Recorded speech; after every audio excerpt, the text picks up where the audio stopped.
ngara nungdan phong kiba kanglai pa ki mairagi pau che dagi maroiba pau khara khanga charaga miyam da khudo tamjige KNFMC ne thangjingbu thangting onthorapagi lenganga thabok lokhat pau khrei CM Kuki lalho amana tapak ta khundari ba maitai singi chingda lairiba senglaba laifamle amabo Kuki singi lamne haina maming onthorapagi thawongi mayokta lalho adugi mathakta Manipur lenganga akan mathabok lokhat pau khrei khongthang achi Kuki army haina su khangnariba Kuki National Front Military Council KNFMC na thangjingbu Kuki army singi thangting kem ni haina thaduna signboard thelakpa ama social media singda thengnarapodagi lokhalakpani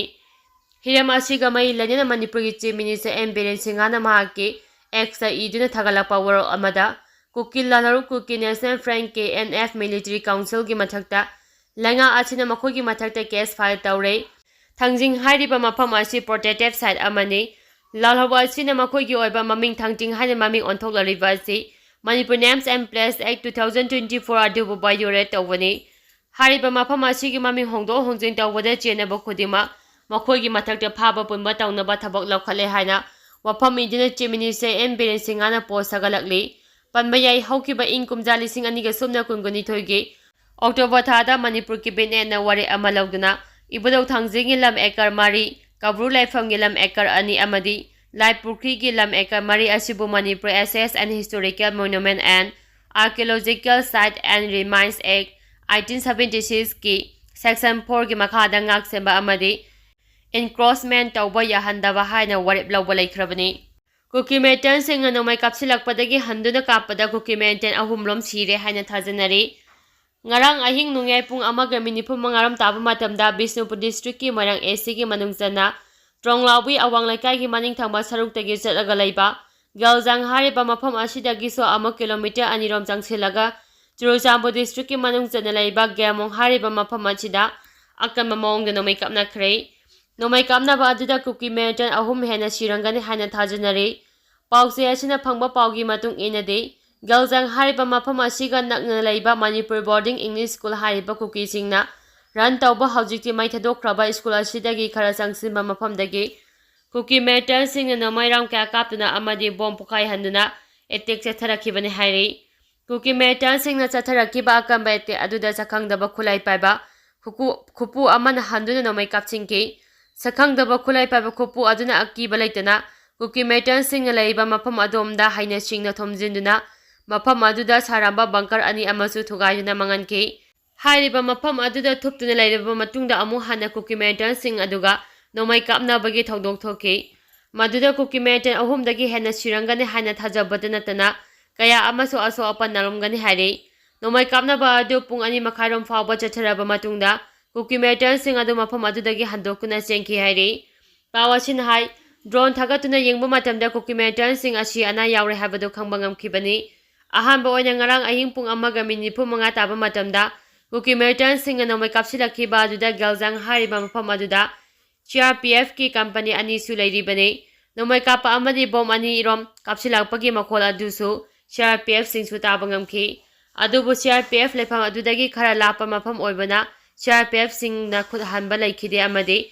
makhogi kemta su Nongmei kapsilakhiba laite chumna Nongmei kapa amadi bom pukharbagi makhol tabatani hairi Myanmar da thokliba landa AR yoksile haibasi aranbani Myanmar da thokliba lan achida Indian Security Force yoksile hana kamjongi khunja singna Phongdoraliba wafam achida kamjongda thokliba thawdowa thoklaksinduna border ngak seliba asi masak thiale hana sengdorakli ngasi IGAR South ki PRO na thadorakpa chiro amagi matung ina Assam Rifles asi India gi ariba paramilitary force amani mapung oina North East da lariba border singak senbagi mathau tawraklibani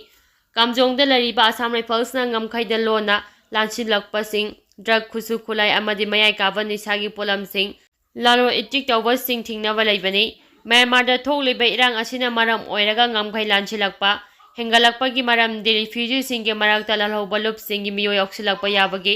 thajaba hengalakpadagi chikching thorangi thabak paikhatpani maram asina border area asida AR thamjinduna khunja singak senaba thabak paikhatpani masida AR gi personnel ngamkhai landuna drone sijinaraga Myanmar da bom thadai hariba wafam achi yumpham yaudabani hairi Chero asina hai AR na border asi ningchina ngak chelibasi mafam asigi khunja singbu tandu laitana lahenabani Security Force ki action asi mafam adugi fibamna makha pongani masina lona yadaba thabok thorom singnam thabangam nabani pause ki report na AR bu miyamna lana uhanna ba thaurangi asigumba yamna cheksinba mafam dagi report lawada achumbo report sing mathau tai haina jero asina phongdorakti Myanmar da khulai pusinaba honaramba CDF ki kadar ama fare aina yadaba khusu khulai se indoor mamangam khoi lana Myanmar da pusinaba honaramba khulai singa kodana Chandran Defense Force CDF ki kadar ama Assam Rifles na fare Assam Rifles ki pauna hai tha sigi tang sarak mapanda indoor Myanmar border naknava South Mizoram ki Sida district ta leiba Tuibang village ta thi bahumugi thabak chathake maduda Tuibang road junction da mobile vehicle checkpost ama hangdoktuna singnaba gari sing hangduna check tawbagi thabak chathake